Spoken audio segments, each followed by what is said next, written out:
শোন রে মা, আমি বাগানেই থাকবো কেমন? তোরা স্নান সেরে যখন খাবি তখন আমাকে ডাকবি। আজ না আমরা সবাই একসাথে বসে খাবো কেমন? দিদি, আমার তো এখনই খিদে পেয়েছে। তাহলে আর দেরি করে কি লাভ, চল স্নানটা সেরে নি।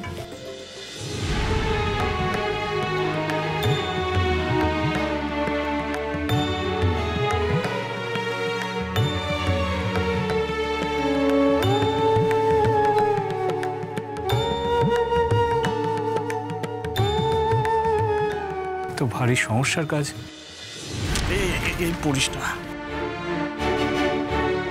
তো, ভারী সমস্যা। একা হাতে এটা তো বাঁধা যাবে না, দড়ি ধরার একটা লোক থাকলে বড় ভালো হতো। রামদুলাল আর রামমোহনটা সেই যে আম কুড়োতে গেল, এখন এলো না। যত সব, কাকে ডাকবো? জগদীশ্বরী, হ্যাঁ জগদীশ্বরী, জগদীশ্বরী মা, জগদীশ্বরী। একটু আয় না রে, বেড়াটা একটু ধরে দিবি।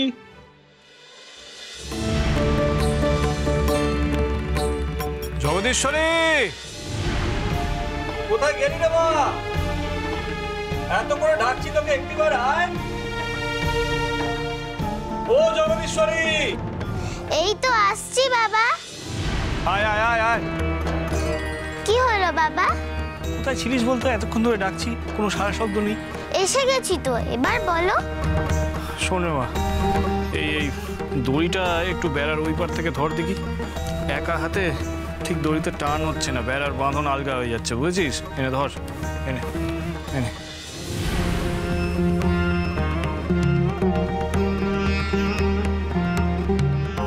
টেনে ধর, টেনে ধর। হ্যাঁ, এইবার বাঁধনটা ভালো হচ্ছে, বেশ টান হয়েছে। ধরে থাক রে মা, ধরে থাক, দাঁড়া।